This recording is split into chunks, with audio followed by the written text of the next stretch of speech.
This podcast contains discussions around depression and suicide. If you're experiencing feelings of sadness, depression or thoughts of self-harm, stop, seek help now. There is someone waiting to talk to you right now on Lifeline's crisis hotline, 131114, or call 000. This podcast may also contain some unintentional coarse language and political incorrectness. Nah.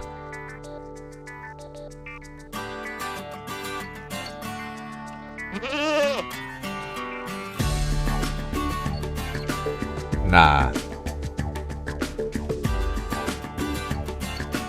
Nah, bugger that.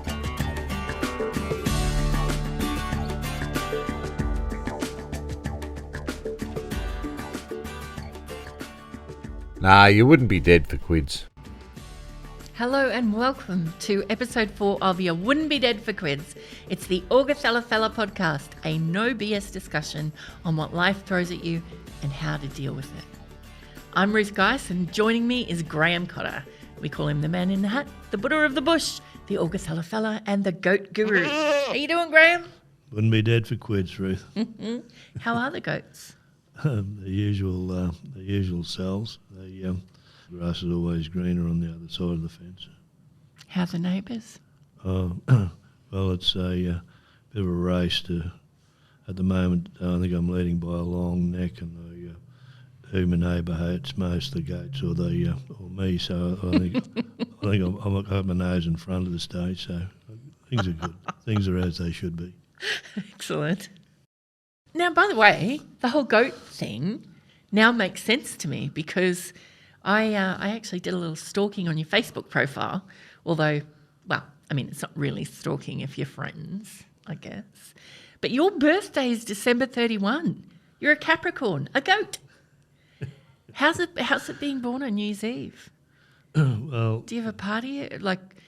Well, actually, there's quite most of the New Year's Eves I've usually started early in the morning and celebrating the birthday, and by the time midnight comes, I've joked down somewhere.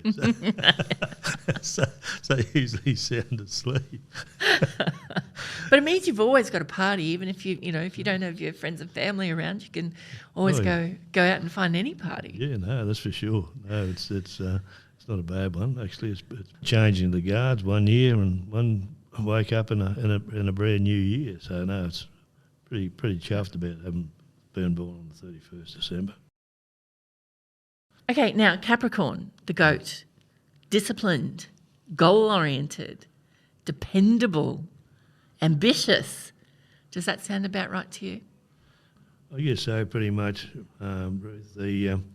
There's one characteristic that I think is for me is persistence, and sort of once I set my mind on something, the here and now doesn't always work, but if you continue to be persistent and work at what you want to do and what you want to achieve, it'll become a reality. So all of those things, ambitious, disciplined, etc. That could actually describe anyone. Yeah. In a way, couldn't it? I mean, I'm not, no offence to the zodiac, of course, but you are what you decide to be. Yeah. So how we talk about ourselves has a bit of an impact?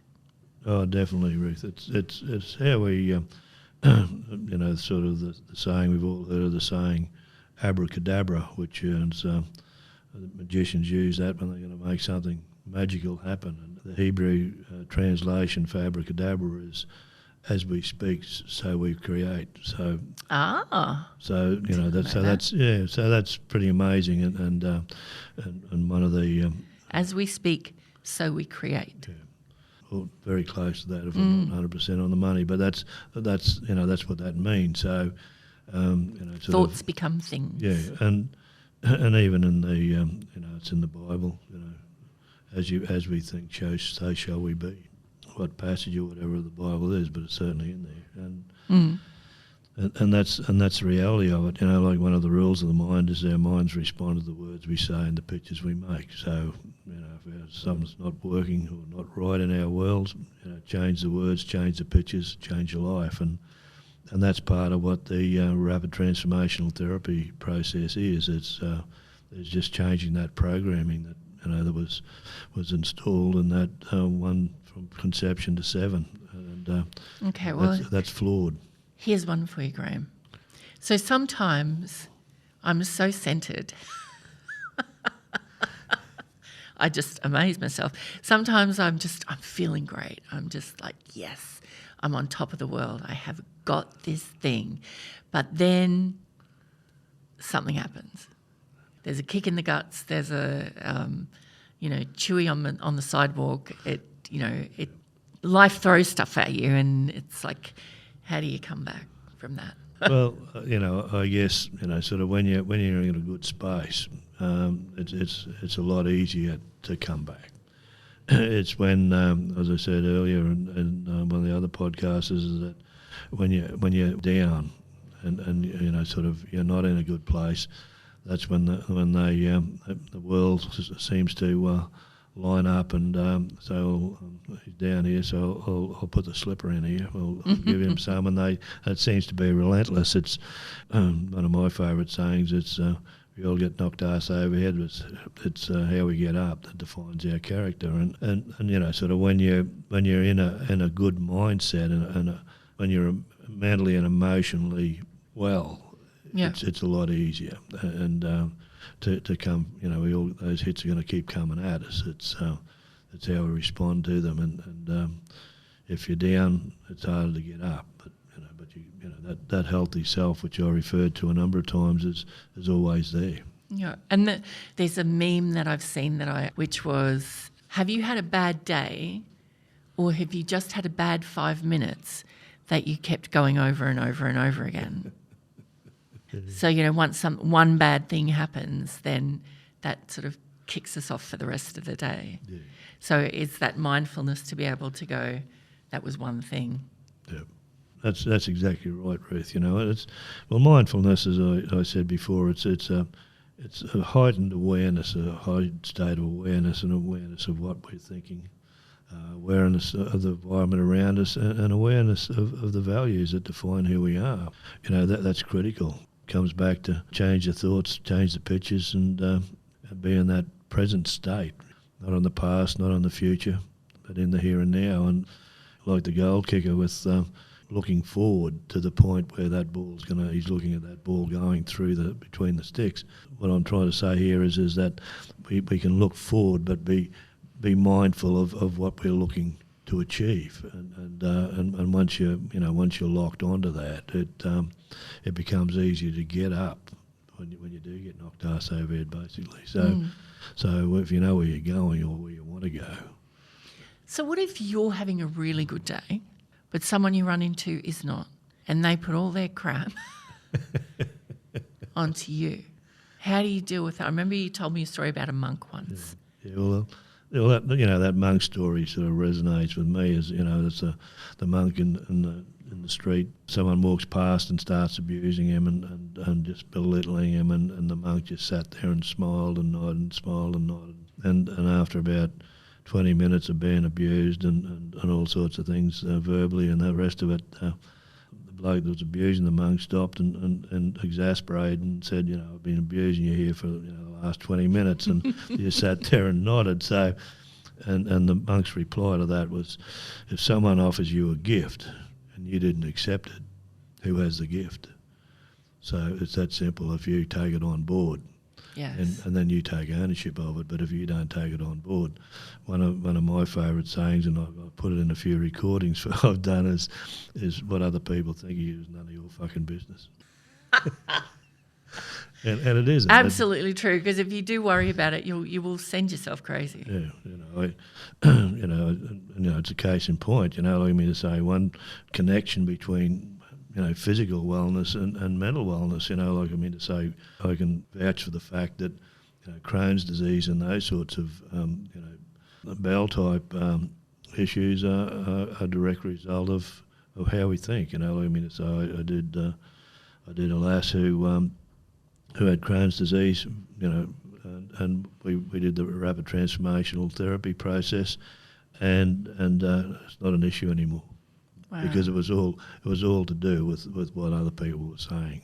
you've had your own, well, we've all had our own medical adventures, so we call them. So you've had a few medical adventures yourself. Yeah, oh, definitely. Well, I've had cancer twice. I had bowel cancer in my mid-20s, and that was all to do with stress. And it was I probably didn't look after myself as well as I could have done, but it was definitely stress. Just having your guts not continuously, I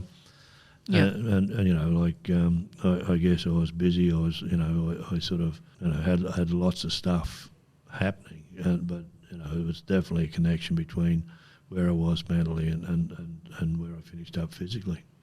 And so kind of a case that if you don't listen to yourself or don't listen to your body, it's going to come and get you at some point. Yeah. Well, one of the sayings that we have as part of the RTT process is the emotions that can't be shed in tears will cause other organs to weep. So, and that's very, very true. And I got an encyclopedia there that on the link between our thinking and our feelings, any number of sicknesses and diseases and what have you.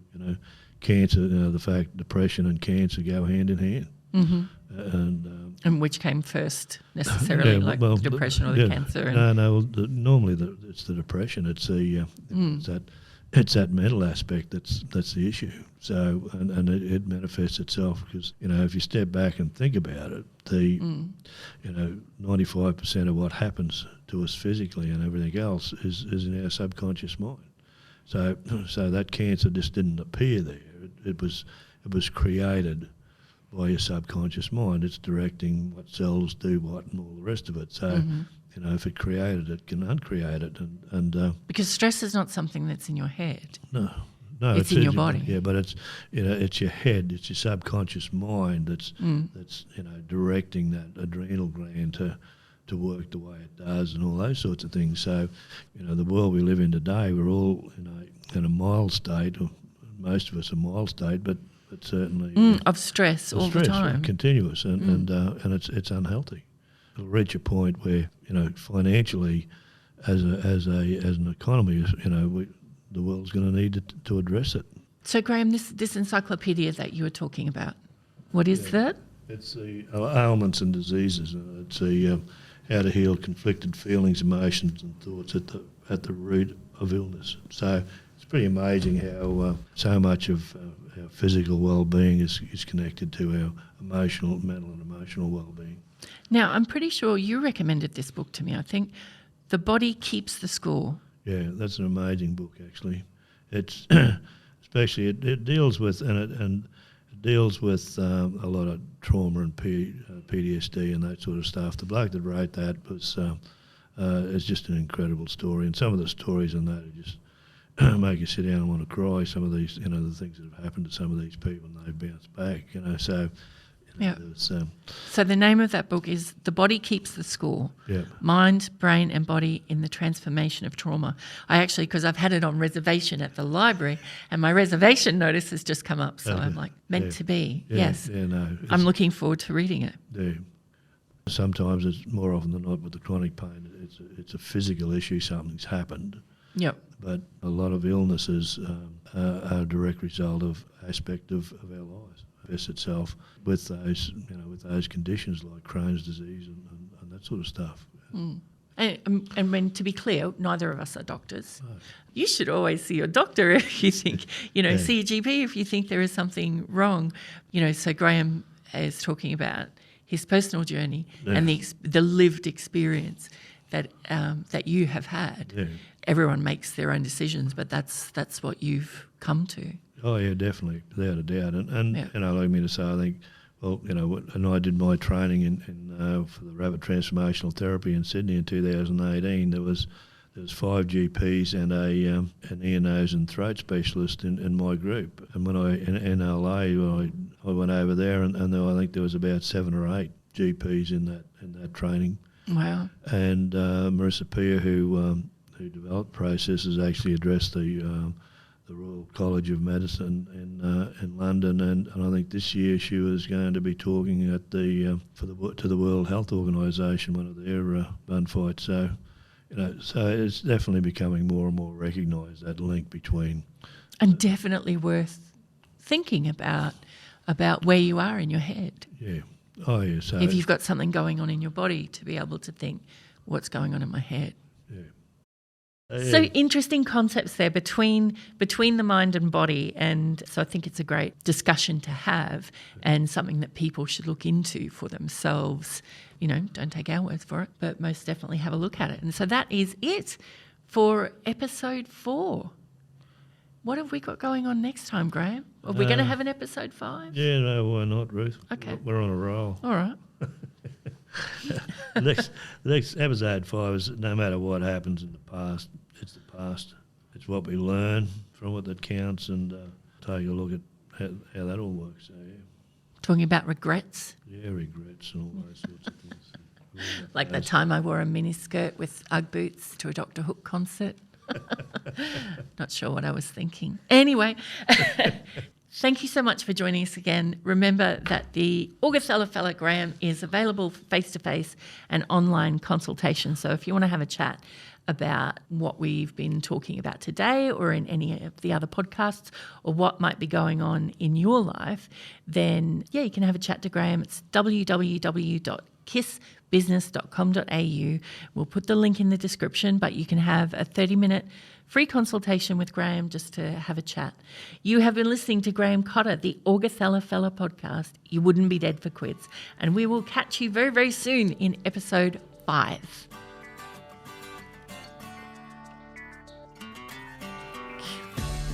If you're experiencing feelings of sadness, depression, or thoughts of self-harm, stop and seek help now. Call Lifeline 24/7 crisis hotline 131114 or call 000.